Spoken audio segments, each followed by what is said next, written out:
Commander Jake Harrison stood on the bridge of the starship New Dawn and watched the alien world grow larger on the main screen. The planet below was covered in silver cities and floating crystal towers that sparkled like diamonds in the sunlight. This was Astral Prime, the capital world of the Elvari Empire, and humanity was about to make first contact with one of the most powerful alien races in the galaxy. Jake adjusted his dress uniform and checked his notes one more time. The diplomatic protocols were clear. He would greet the alien princess with a handshake, present the peace treaty from Earth, and establish trade relations. It seemed simple enough, but Jake had learned that nothing involving aliens was ever simple. Captain Lisa Wade walked up beside him and placed a hand on his shoulder.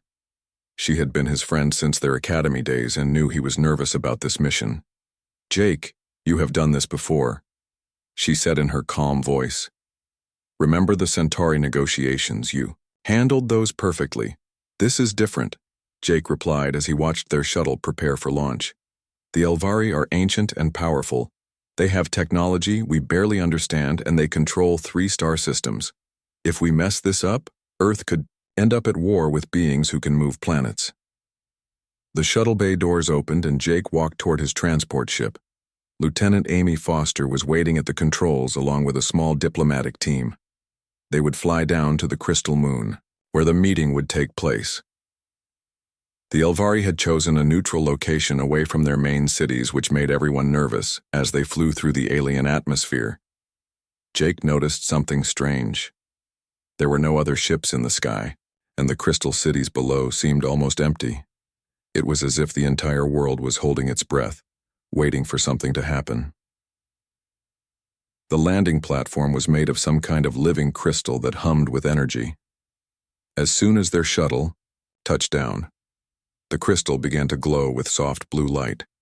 Jake and his team stepped out into air that smelled like flowers and ozone. The gravity was lighter than Earth, making each step feel like floating. Then she appeared. Princess Lyrelei Night Whisper came riding through the sky on the back of the largest dragon Jake had ever imagined. The beast was black as space with silver markings along its wings that seemed to move like liquid metal. Its eyes burned with intelligence and something that might have been amusement. The dragon was easily the size of a fighter jet, but it moved through the air like a bird. The princess herself was breathtaking in a way that made Jake forget how to breathe. She had the pointed ears and pale skin of the Elvari, but there was something more ancient about her. Her violet eyes held depths that spoke of centuries of experience. Her long silver hair flowed behind her like a banner, and her armor was scarred from countless battles. This was not the pampered royal he had expected. The dragon landed with surprising gentleness and folded its wings. The princess dismounted with fluid grace that made every movement look like a dance. She walked toward Jake, and he could see that she carried herself like a warrior. Every step was balanced and ready for action. Jake stepped forward according to protocol and extended his hand for the traditional human greeting. "Hello, Princess Lyrelei," he said, trying to keep his voice steady. "I am Commander Jake Harrison, representing the people of Earth. We come in peace and friendship." The princess looked at his outstretched hand for a moment as if she had never seen such a thing before. Her violet eyes met his, and Jake felt something electric pass between them. She reached out slowly and took his hand in hers. The moment their skin touched, the world exploded into light. Energy crackled around their joined hands like purple lightning. The air itself seemed to catch fire, and Jake felt something ancient and powerful flow through him. It was like touching a live wire made of pure thought and emotion. He could suddenly hear the princess' thoughts and feel her surprise and alarm. "What have you done?" the princess whispered.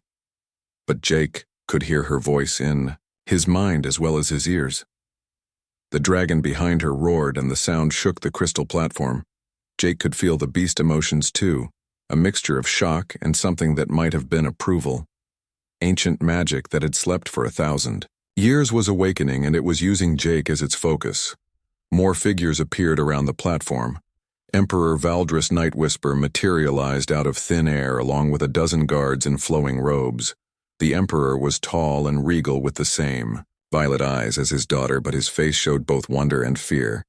The old bond, the emperor breathed. The Dragonheart connection. It has chosen a human princess. Lyra tried to pull her hand away from Jake, but the energy held them together like invisible chains. She looked into his eyes and he could see centuries of loneliness and pain reflected there. You do not understand what you have done. Human, she said both aloud and in his mind. This bond has not activated in over 1,000 years. Jake wanted to ask what was happening, but the energy was growing stronger. He could feel the dragon consciousness touching his mind, showing him flashes of memory, burning worlds dying, civilizations, and an enemy that moved between the stars like a plague. The dragon was trying to tell him something important, but the images came too fast to understand. The Emperor stepped forward, and Jake could see that the alien ruler was both amazed and terrified. According to the old laws, he said in a voice that carried absolute authority, when the dragon heart bond activates, the chosen must prove themselves worthy through trials, or both species will face the wrath of our ancient enemy.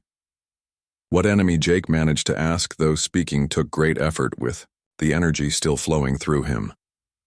The Void Crusade, the princess replied, and Jake could feel her fear through their connection. They hunt the dragon bonded across the galaxy. They believe we are an infection that must be cleansed from the universe. If they learn that the bond has awakened again, they will come for both our peoples. The dragon behind her spread its massive wings and let out another roar. But this time, Jake understood what it meant.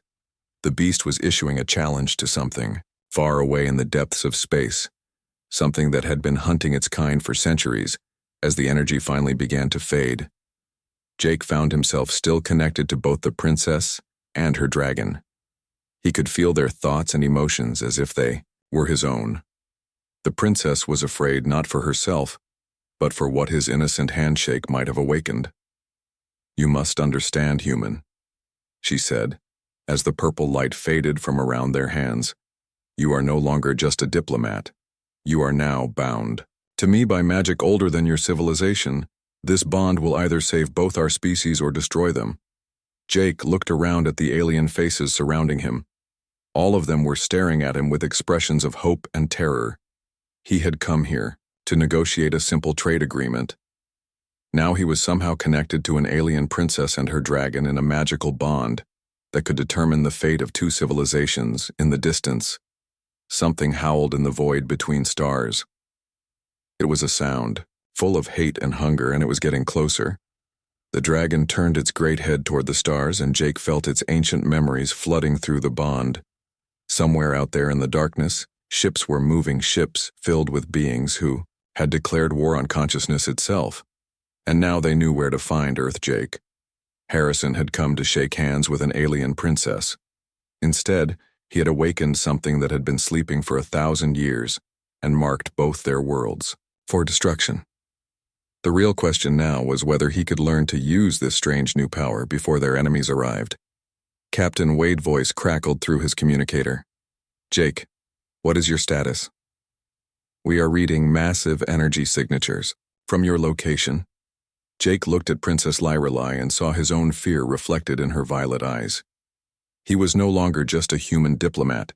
He was something new and dangerous, and the galaxy would never be the same. I think we have a problem, Captain, he replied as the dragon roared again and the sound echoed across 3 moons. A very big problem. Princess Lyra led Jake through corridors carved from living stone deep beneath the crystal moon. The walls glowed with their own light, and Jake could hear something like a heartbeat echoing through the passages. The dragon Dracomir followed, behind them, moving with surprising silence for such a massive creature. Jake still felt strange from the bonding ritual. He could sense both the princess and her dragon in the back of his mind, like whispers in a language he did not understand. Sometimes, he caught flashes of their thoughts or felt emotions that were not his own. Where are we going? He asked as they descended deeper into the moon. To a place where we can speak without being overheard. Lyra replied. Her mental voice was clearer now than her spoken words. The Dragon Sanctum is the oldest place on Astral Prime.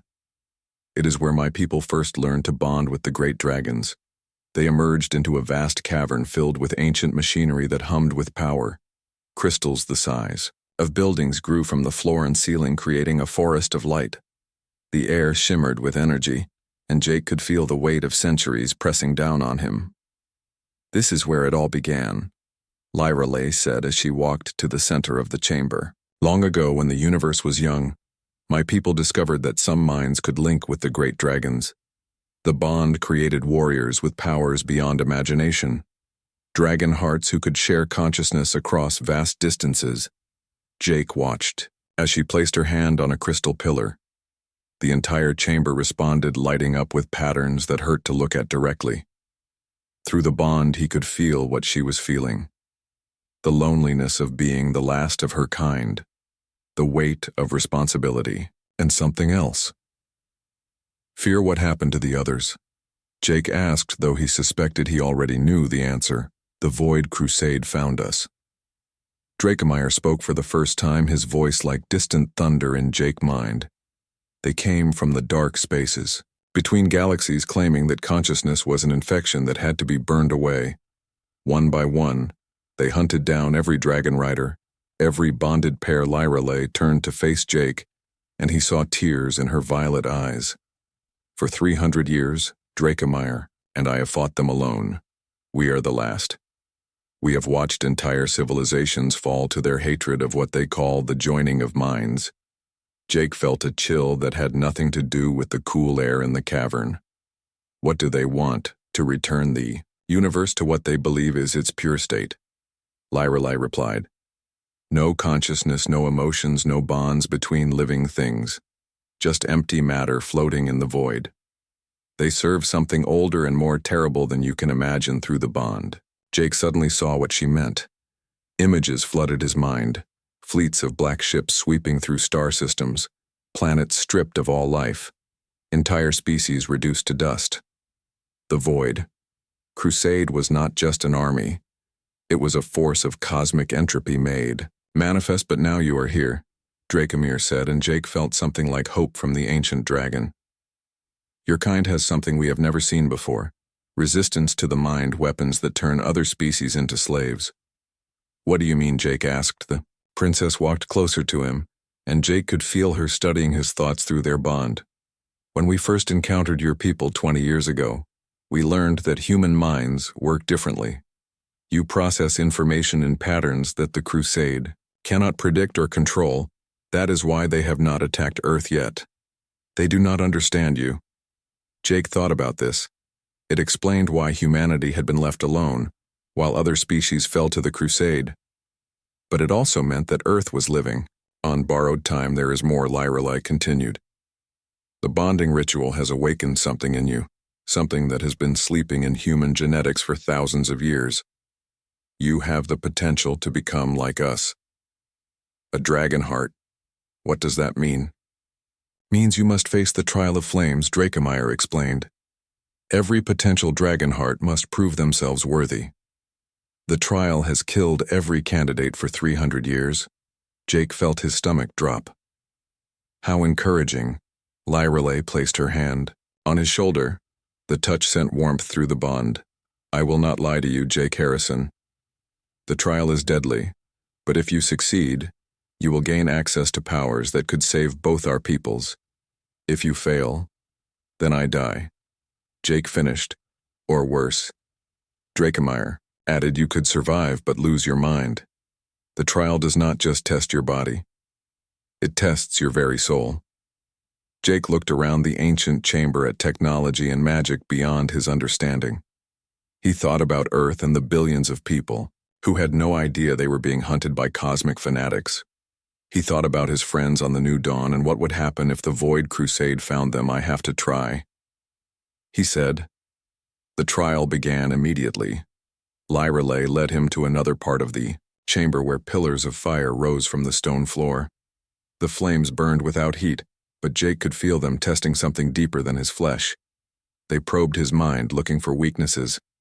"You must walk through the flames," Lyrelay explained, but her mental voice was strained with worry. "The fire will show you your greatest fears, your deepest failures. If you can accept what you see and move forward, you will pass." Jake stepped toward the flames and immediately saw himself as a child watching his father leave their family. He saw every mistake he had ever made, every person he had failed to save during his military career. The fire showed him Earth burning under alien attack while he stood powerless to stop it.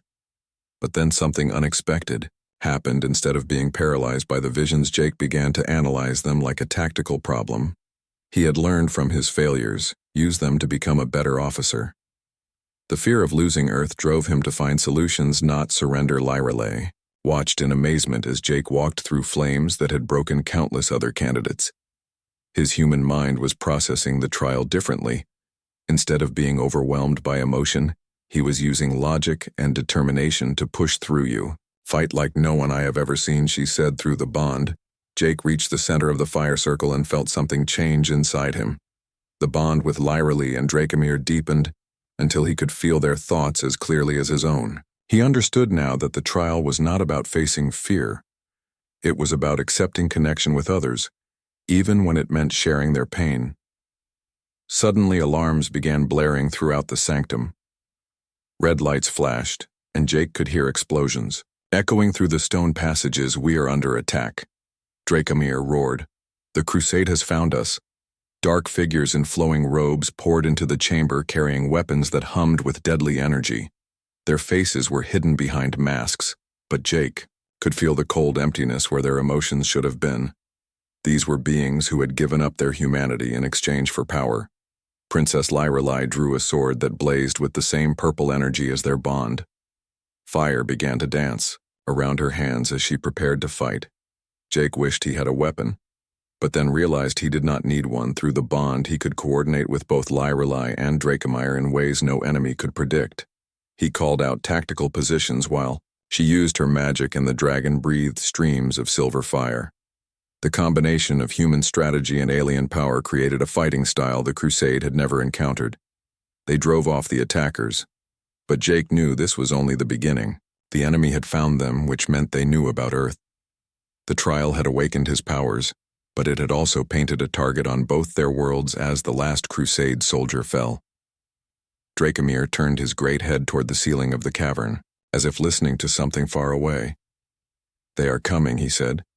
His voice was filled with an ancient sadness. "A great fleet moves toward your world, human. The time of hiding is over." Jake felt Lyrelay fear through the bond, but also her determination. She had spent centuries fighting alone. Now she had allies, but that also meant she had something to lose. "We have 3 days," she said, "before they reach Earth. 3 days to prepare for a war that will decide the fate of consciousness itself." Jake thought about Captain Wade and the crew of the New Dawn, about the billions of people on Earth who were about to face an enemy they could not understand. He had come here as a diplomat. Now he was something else entirely. A weapon in a war. He was only beginning to understand the trial was over, but the real test was just beginning. Jake stood in the war room aboard the New Dawn, watching displays that showed the approaching Void Crusade fleet. 3 days had seemed like plenty of time until he saw the size of the enemy force. Thousands of black ships moved through space like a swarm of insects, each one capable of destroying entire planets. Captain Lisa Wade studied the tactical displays with growing horror. "Our weapons barely scratched their hull plating during the probe attacks," she said. "How are we supposed to fight?" This Princess Lyrelay materialized beside them using the same teleportation technology that allowed her people to appear from thin air.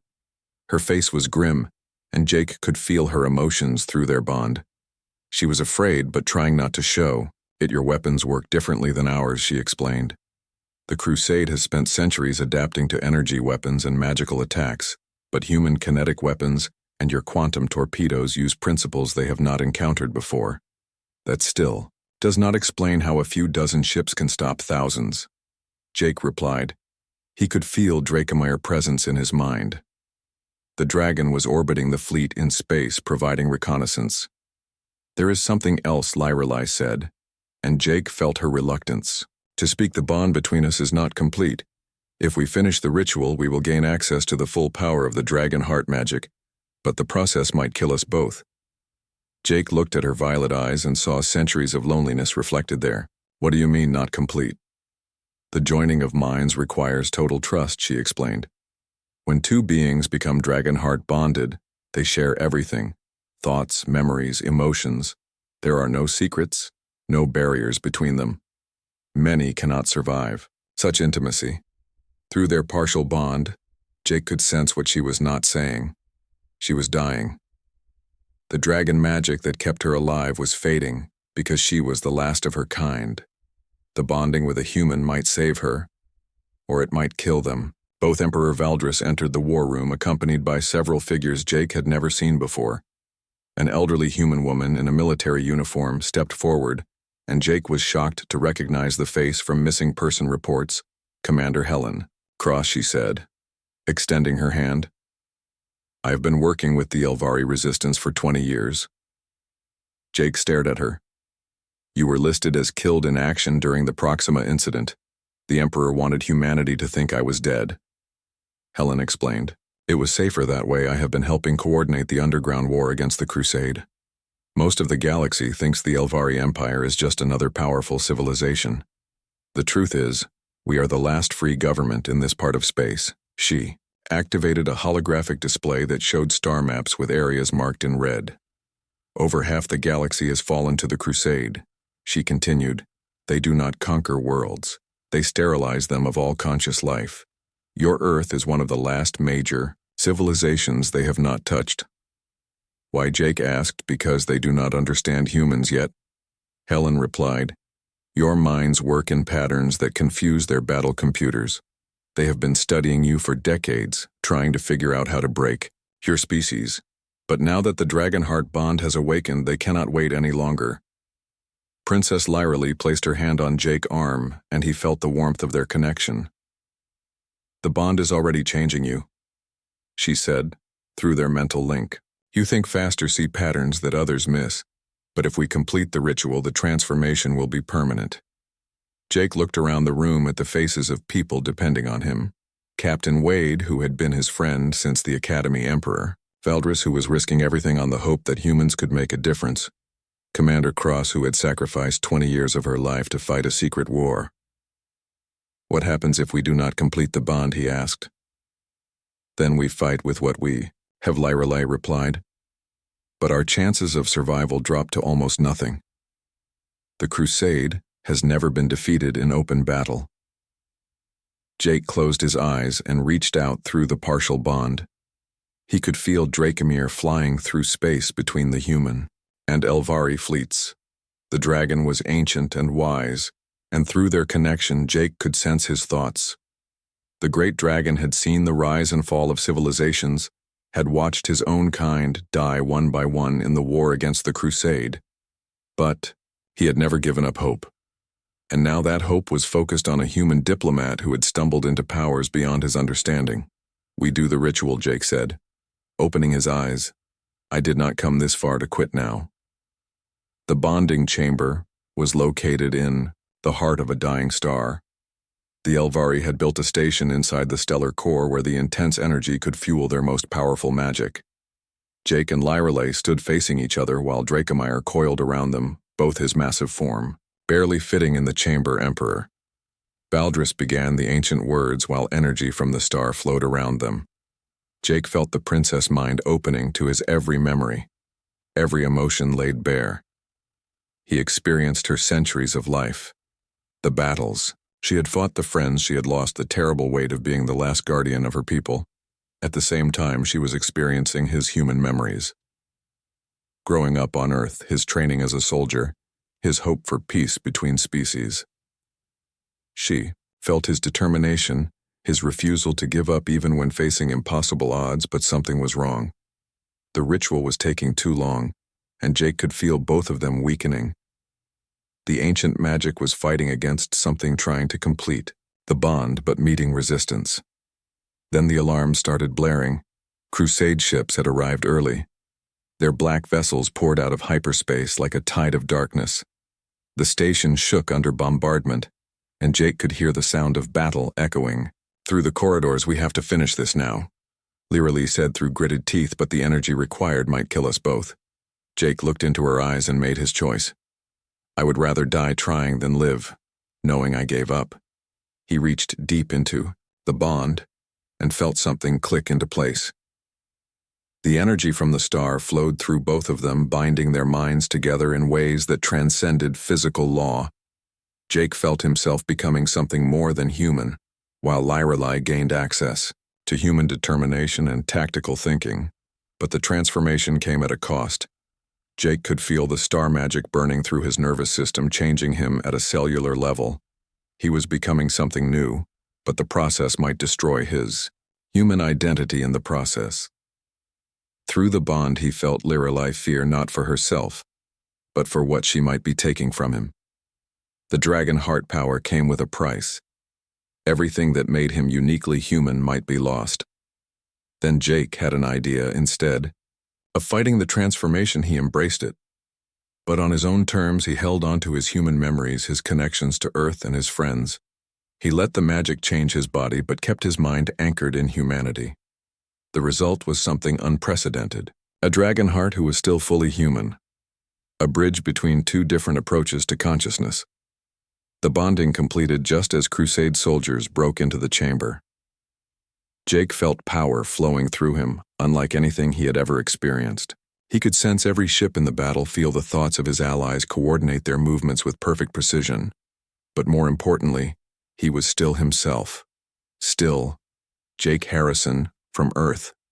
Still the man who had shaken hands with an alien princess and started a war. Princess Lyrelai looked at him with wonder and something that might have been love. "You did not lose yourself," she said through their bond. "You made the bond stronger by staying human." Jake smiled and felt Dracomir approval flowing through their three-way connection. The dragon had gained something too. Access to human innovation and tactical flexibility. "Now let us show the Crusade what happens when humans, dragons, and elves fight together," he said. As energy crackled around his hands, the real war was about to begin. Jake stood on the bridge of the new dawn, feeling the dragon heart bond flowing through him like liquid fire. The connection with Princess Lyrelai and Dracomir gave him awareness of the entire battlefield. He could sense every ship, every weapon, every tactical movement, as if he were viewing the battle from 1,000 different angles at once. But the mental strain was enormous. 3 different types of consciousness. Human, elf, and dragon were trying to function as one. The alien thoughts were beautiful and terrifying at the same time, and Jake could feel his human identity struggling to maintain itself against the flood of ancient memories and cosmic awareness. Captain Wade watched the tactical displays with growing alarm. The Crusade Vanguard fleet had arrived with over 200 ships, each one bristling with weapons designed to crack planets. "Our combined fleet is outnumbered 4-1, she reported. "How long until their main force arrives?" 6 hours, Lyrelai replied through the bridge communication system. She was aboard Dracomir, flying combat missions between the capital ships. The dragon could move faster than any fighter, and his breath weapon could penetrate. Crusade shields. Jake closed his eyes and let the bond guide his tactical thinking. Through Dracomir-enhanced senses, he could see weaknesses in the enemy formation. The Crusade ships were powerful, but they fought with rigid discipline that made them predictable. Human chaos and Elvari magic were confusing. Their battle computers. All ships he broadcast through both radio and the psychic network. The dragon heart bond created. "Execute pattern. Harrison 7 on my mark. What is pattern?" Harrison 7. Commander Cross asked from the Elvari flagship. "Something I just made up," Jake replied. "Trust me."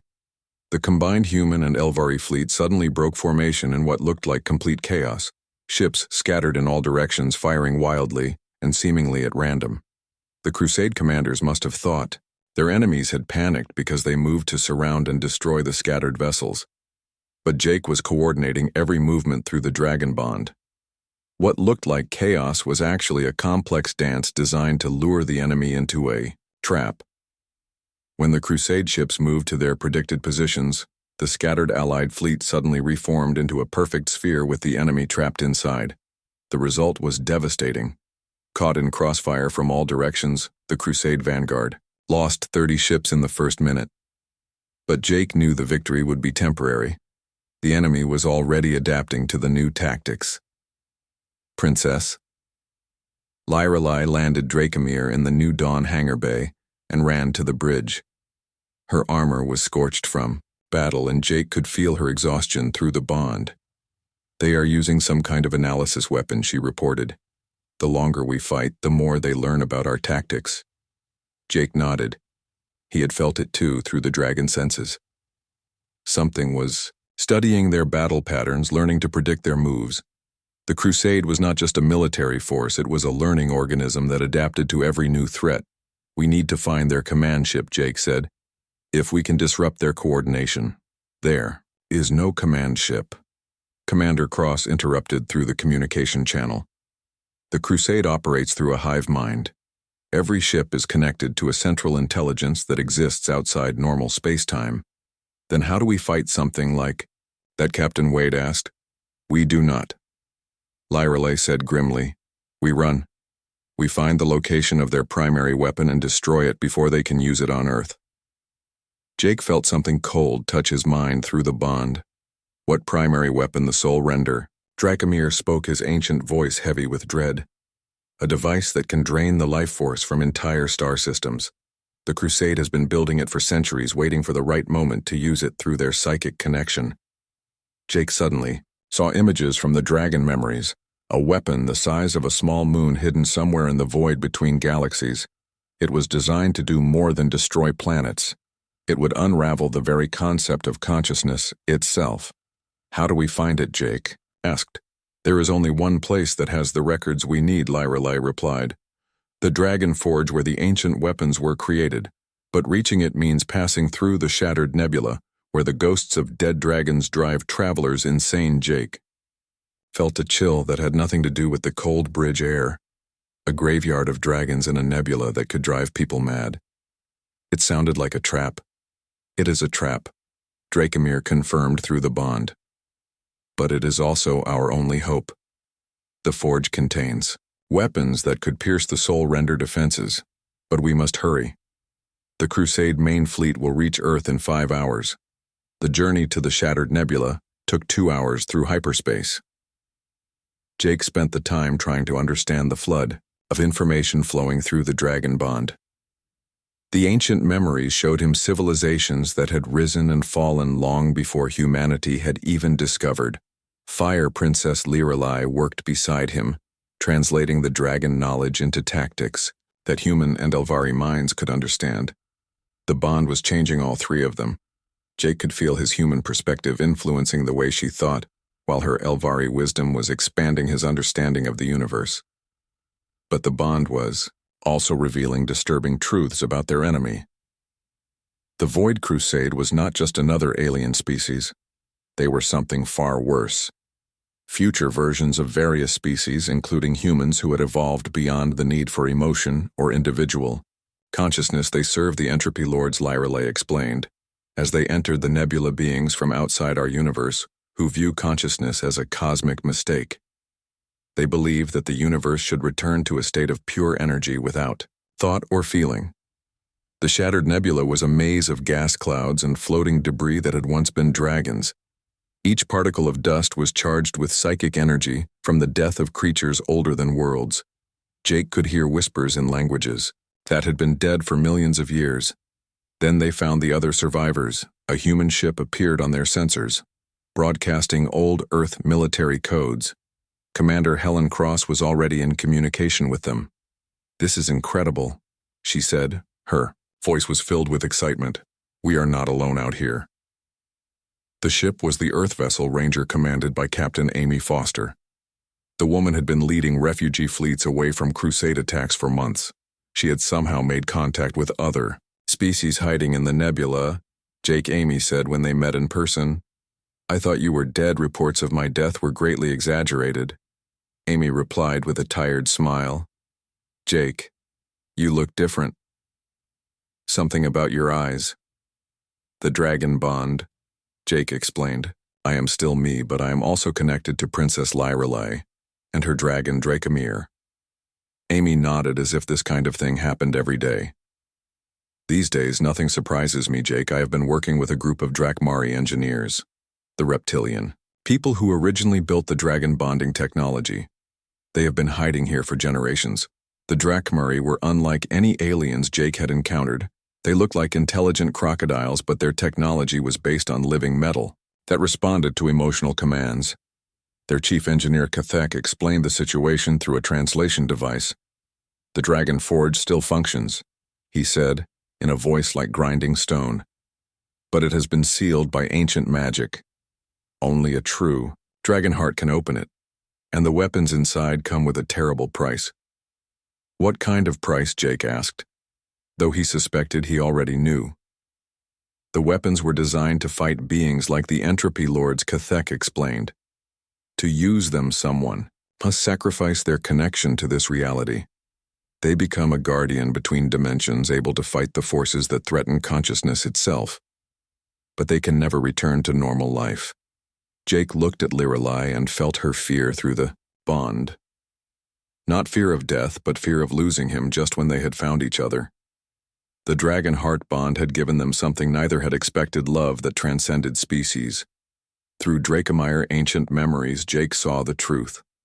The war against the Void Crusade was not about territory or resources.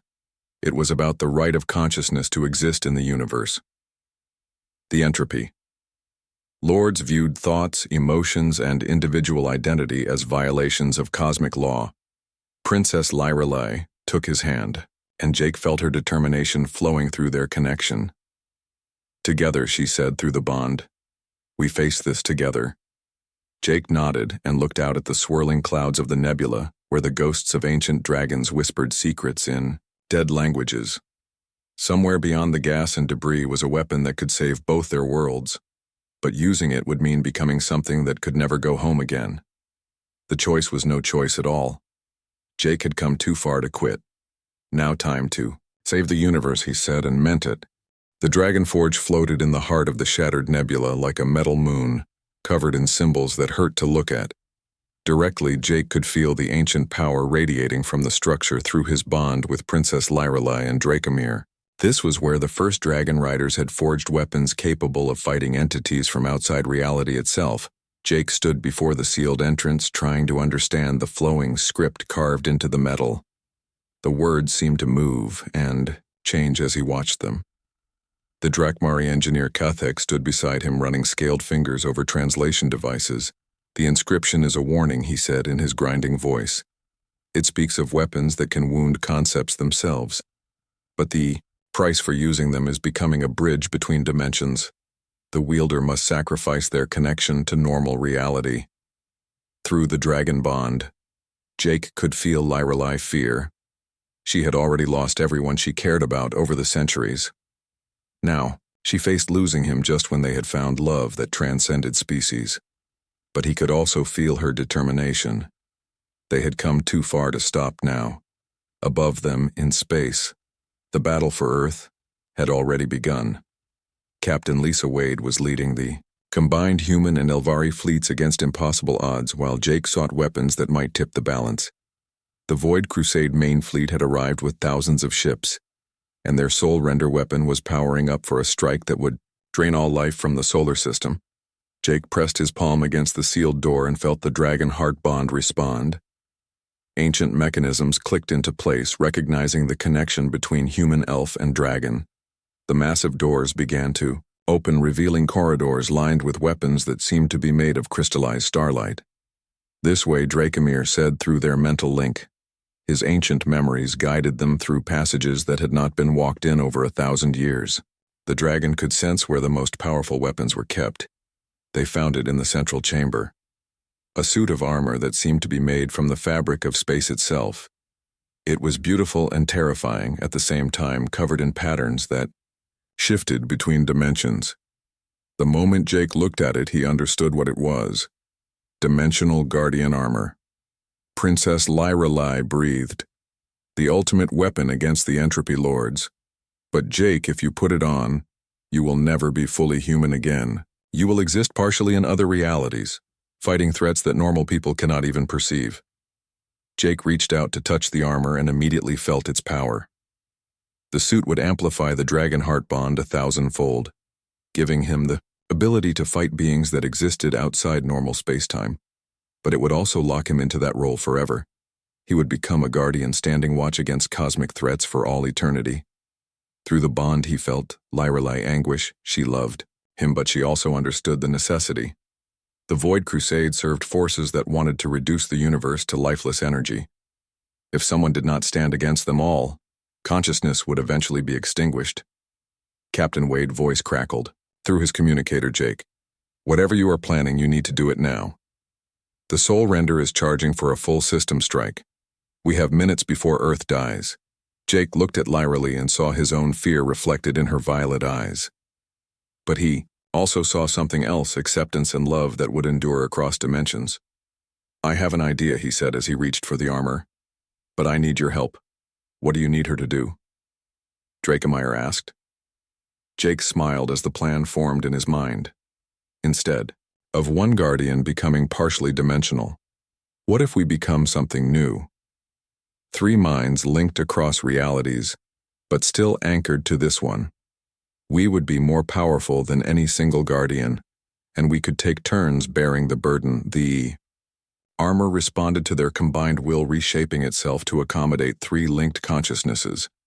Instead of trapping one person between dimensions, it would allow them to share the load. Jake would become the primary guardian, but Lyra Lee and Dracomir would anchor him to normal reality. As the transformation began, Jake felt himself changing at a level deeper than DNA. The dragon-heart bond expanded until he could perceive multiple layers of existence simultaneously. He could see the physical universe, but also the dimensional spaces where the entropy lords lurked. Like cosmic parasites, Princess Lyra Lee gasped as she felt the change through their connection.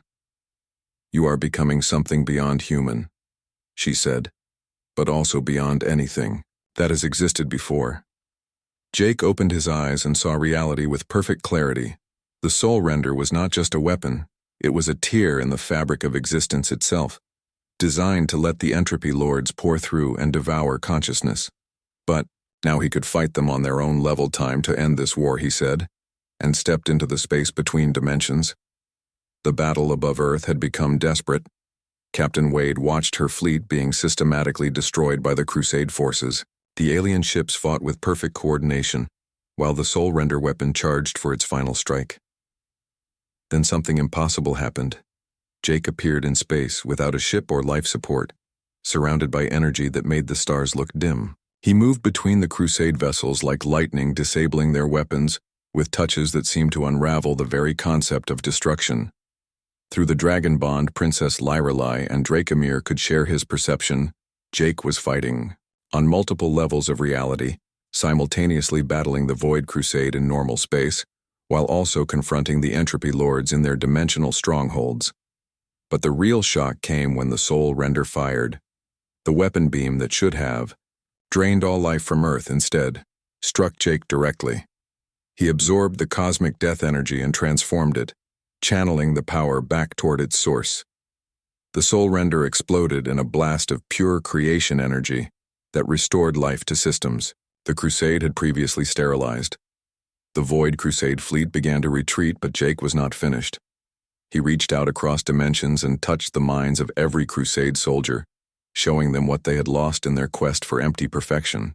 The beauty of individual consciousness, the joy of emotional connection, the wonder of creative thought. One by one, the Crusade soldiers began to remember what it meant to feel. They had been future versions of various species who had traded their humanity for power. But Jake was offering them something they thought was lost forever: the chance to be individuals again. The war ended not with destruction but with transformation. The Void Crusade ships powered down their weapons as their crews remembered love, fear, hope, and all the messy, beautiful emotions that made consciousness worthwhile. Princess Lyra Lee felt tears in her eyes as she watched through the bond. Jake had not just defeated their enemies. He had redeemed them, shown them a path back to the very thing they had been trying to destroy. But the victory came with its price.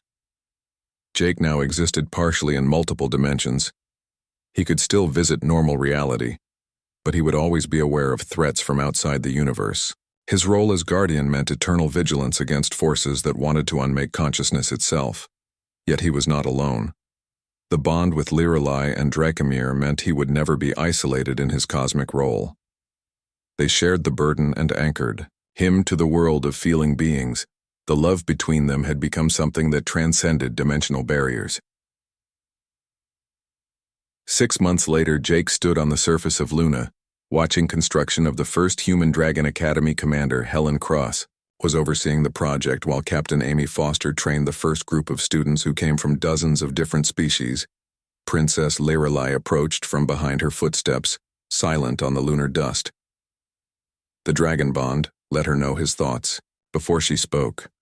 Any regrets, she asked, as they watched young humans, elves, and Drakmari learning to share consciousness across species barriers. Jake smiled and took her hand, feeling the warmth of their connection flow between them. I came here to shake hands with an alien princess, he said. Now I am part of something that will protect consciousness throughout the galaxy. How could I regret that? Above them, Drakemeyer soared through the Earth sky, teaching young dragons and their bonded riders how to coordinate in flight. The ancient dragon was no longer the last of his kind. The Academy was producing new dragon heart pairs faster than anyone had thought possible. The universe was changing. Barriers between species were falling as more beings learned to share consciousness. The entropy lord still lurked in the spaces between realities, but they faced something they had never encountered before.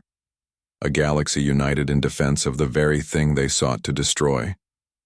Jake squeezed Lorelei hand and felt her love flow through their eternal bond. The handshake that started it all had become something neither of them could have imagined, a partnership that would guard the galaxy dreams for generations to come. In the distance, Earth turned, slowly in space, no longer alone in the universe, but part of something larger. A civilization built on the principle that consciousness, in all its forms, was worth protecting, worth fighting for, worth celebrating. The war was over, but the real work was just beginning.